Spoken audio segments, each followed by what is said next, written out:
Okie dokie. And we are about to launch into episode number 35, if I am remembering correctly, which is quite interesting. We've had 35 plus weeks of plugging away with this because we've missed a couple of weeks along the road. So we seem to be moving through the year with these ongoing observations. How are you this morning, Barrett? I'm doing really well, Chris, and yeah, it's a pretty decent number.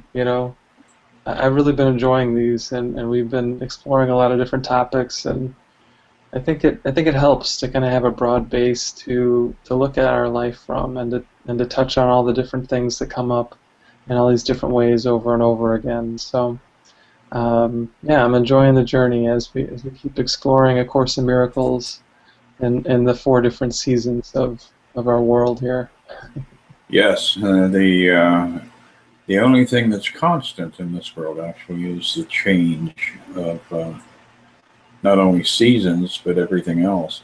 You know, the interesting thing that I've noticed is that all of a sudden, especially in the last 6 months, the idea of forgiveness seems to be becoming much more a part of public discussion. Whereas, you know, a couple of years ago, you talk about the Course in Miracles and the idea of forgiveness, and people would, you know, you could hear them slam their mind down like a door, and that would rattle all the windows in the house. And yet, all of a sudden, it seems like as a result of those of us who've been dialoguing about this for a while, that there is a beginning of a shift in uh, the larger circle of mass consciousness now.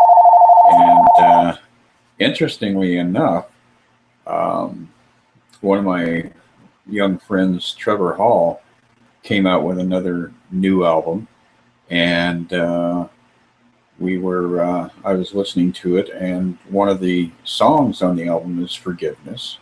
And he really got it. I mean, he's got it down pat. Trevor has always been very high on that evolutionary chain as far as people who are looking at the illusion and able to penetrate it. But I thought this was another significant milestone in the advancement of what we're trying to accomplish here.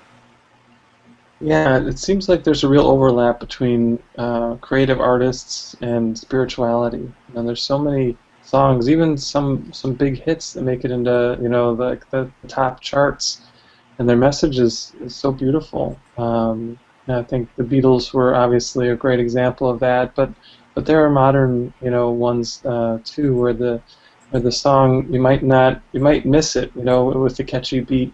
But when you listen to the words, you're like, wow, that's a great message. Yeah, that's the beauty of spirit and how spirit works, is that it is unstoppable. You know, if it can't get through a blockage, then it is patient and it builds up and it slips under and goes around and overwhelms by going over the top. So the analogy of the Asian mindset, the Buddhist community, about, you know, perceiving God as water and the flow, and how it is not really resisting anything. It's patient. It comes to its peak, and then it carries away whatever is in its path. Hmm. So Yeah, I like that, and I like that there's a real timeless nature to this too. You know, truth is true, and it's true. You know, 10 years ago, 20 years ago, 1,000 years ago. Some of my favorite poets are the Persian mystics, Rumi and Hafiz, and their poetry is just so incredibly spot on with what they're saying and their message about their connection with the divine. You can hear their words as though they're speaking them like right now, even though they were written many hundreds of years ago. yes, we do have a lot of people who have left markers along the road telling us, look to the right, look to the left. Uh, there's a scenic overview here where you can get a higher level of understanding or a higher vision of how big and how broad life is. And I think that's really the core of what goes on in our material world. And as we identify with the body, we constrict ourselves to such a tiny sliver of perception. We see such a tiny world. And of course, we're freaked out most of the time. So we're always defending our smallness. And how silly is that? It's extremely silly. This just leads right into the passage around the body that I wanted to share today. It's in chapter 26, on page 542 of the Foundation for Inner Peace edition. The little that the body fences off becomes the self, preserved through sacrifice of all the rest. And all the rest must lose this little part, remaining incomplete to keep its own identity intact. In this perception of yourself, the body's loss would be a sacrifice indeed. For sight of bodies becomes the sign that sacrifice is limited, and something still remains for you alone. So I think part of Jesus' message here is that, as he says in several other places, I'm not a body, I am free, for I am still as God created me. And the body seems to testify that loss is possible. We can lose a part of our body in an accident. We can lose a body that we care about through death or illness or just separation. All of these things prove that loss is real. And I think Jesus' deeper message is that it's not actually true. That all of these images of loss that show up for us again and again don't actually affect the deep, true changelessness that is our deepest truth. Yes, and the body, not only is it severely limited or a reflection of a severely limited vision of who we are and what our life is all about, but it also has a tendency to project that, or our mind has a tendency to project that same vision on everybody else that we encounter. So every time we look at somebody else's limitations and give validation to that, we say, oh gee, that poor soul, they're struggling with a lost limb, or they're rotting there in their seat from cancer, or whatever it is.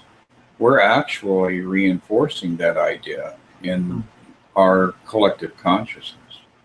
So that's why I think it's so very, very important for people to get past the idea of empathy as being a good thing. Because those who are empathetic actually are supporting that discomfort, that disease, that thing that we identify as being sin, which is merely a misunderstanding. It's not, something that we are going to be punished for, other than by ourselves. So it really is very important, I think, for people who are pursuing any kind of spiritual path to look upon others with that state of grace and to really be invested in penetrating the illusion that you're seeing projected back to you. And even if it's Adolf Hitler or, whatever, whoever the soul is that you are looking at, you really have to take that one step over that threshold and see the Christ within that person. And that, it causes us to struggle in many occasions.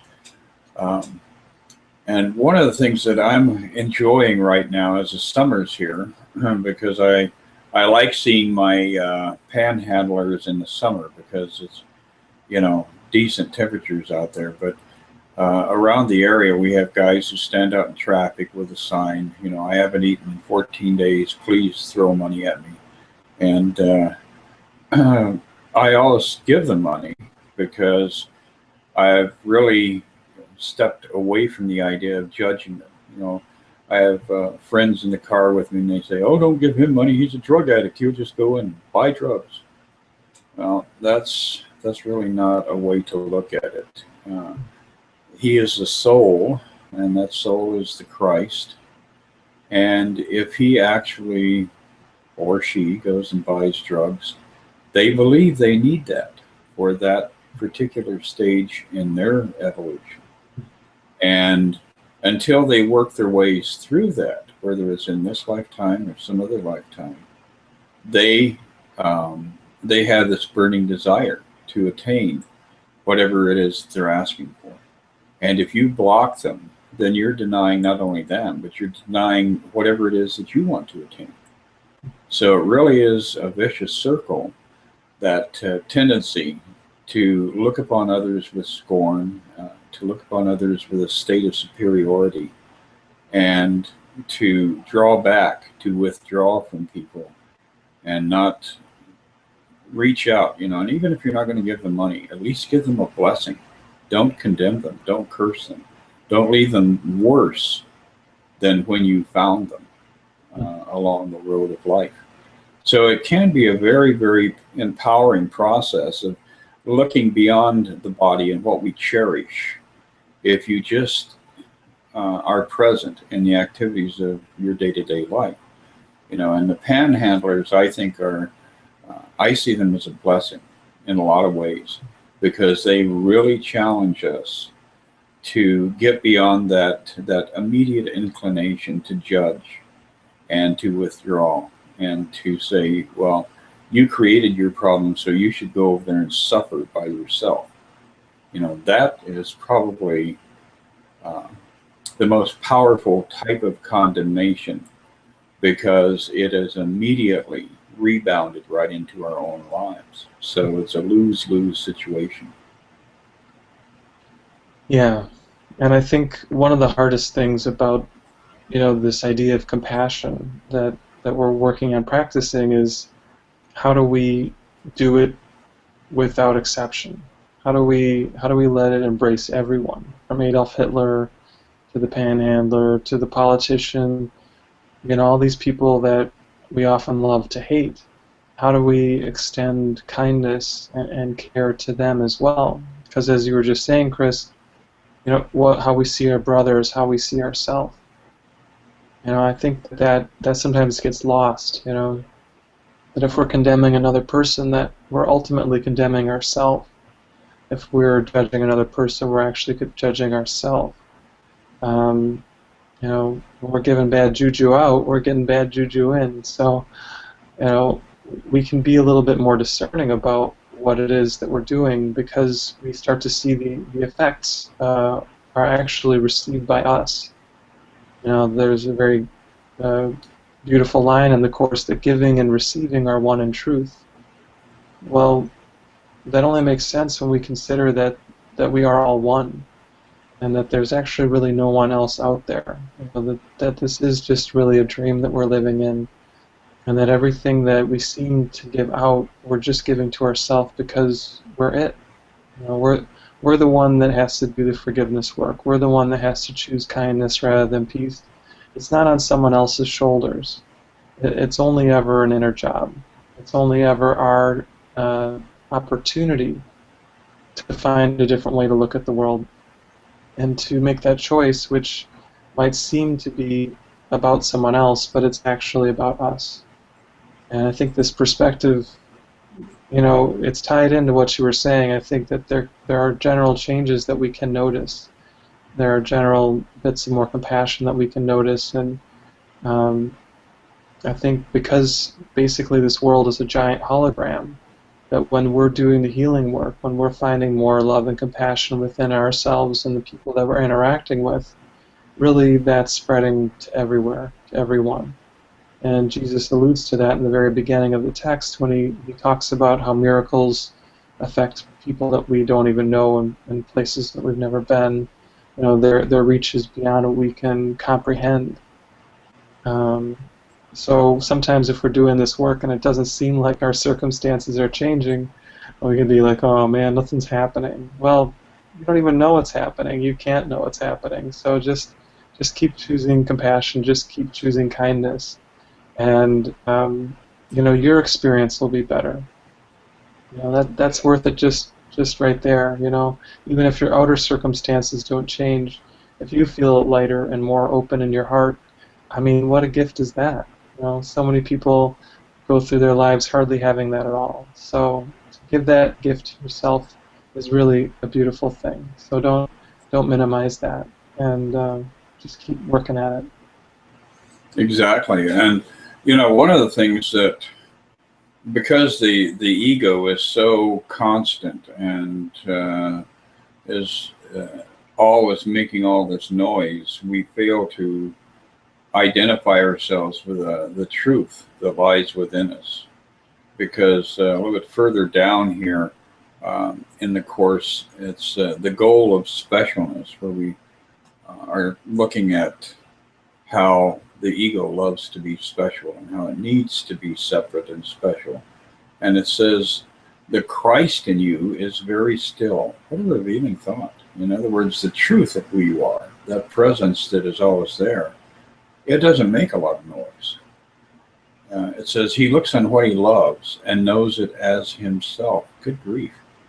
So everything that we perceive that is a reflection of life, whether it's a blade of grass or a puppy dog or, Mother Teresa or Adolf Hitler, it's all a part of ourself.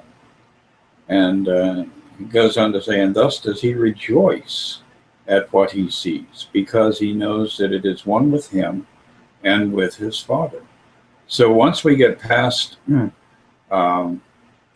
giving power to the ego that we perceive around us as well as in ourselves, there is a clearing that is opened up for us to see the real truth, that all of this is one great state of life. And that life is based on love, and that love is the most powerful force that has ever been or will ever be. So it goes on and on and on, because the more you're able to see that in everything around you, the more you are, the more you develop a thirst for that. And all of a sudden, you don't want the soda pop anymore. You want something that has more substance. So it is an amazing and beautiful journey that we're all engaged in.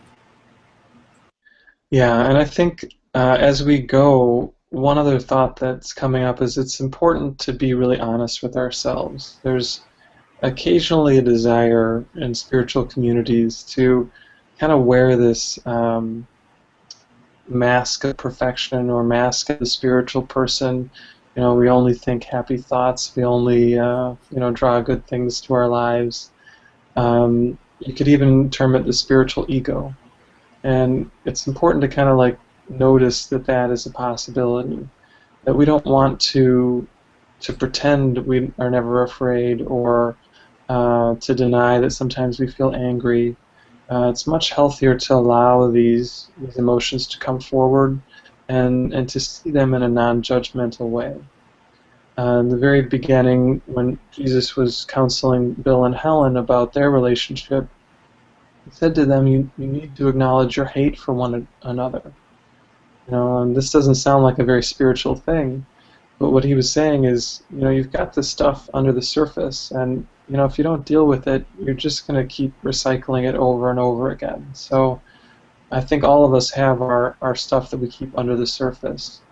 And as we keep working with this, we get opportunities to see what that stuff is, how we can take the cover off and kind of peer into some of those darker spots. But as we look at the ego within us, we can do it with a sense of compassion and gentleness rather than condemning ourselves or judging ourselves. And I think that's the key difference in us beginning to heal it and release it, so that beautiful loving nature that we're talking about a lot that just becomes our reality, that becomes our state of being. So it does take a little bit of acknowledging the muck, but we can see it and not be it. And I think that that's kind of a helpful distinction as we are encouraged to look at some of these harder things in our emotional field and in our life in general, so that we don't make it too important, but that we also don't, just hide from it either. Exactly, yeah, and it really, is it goes back to that.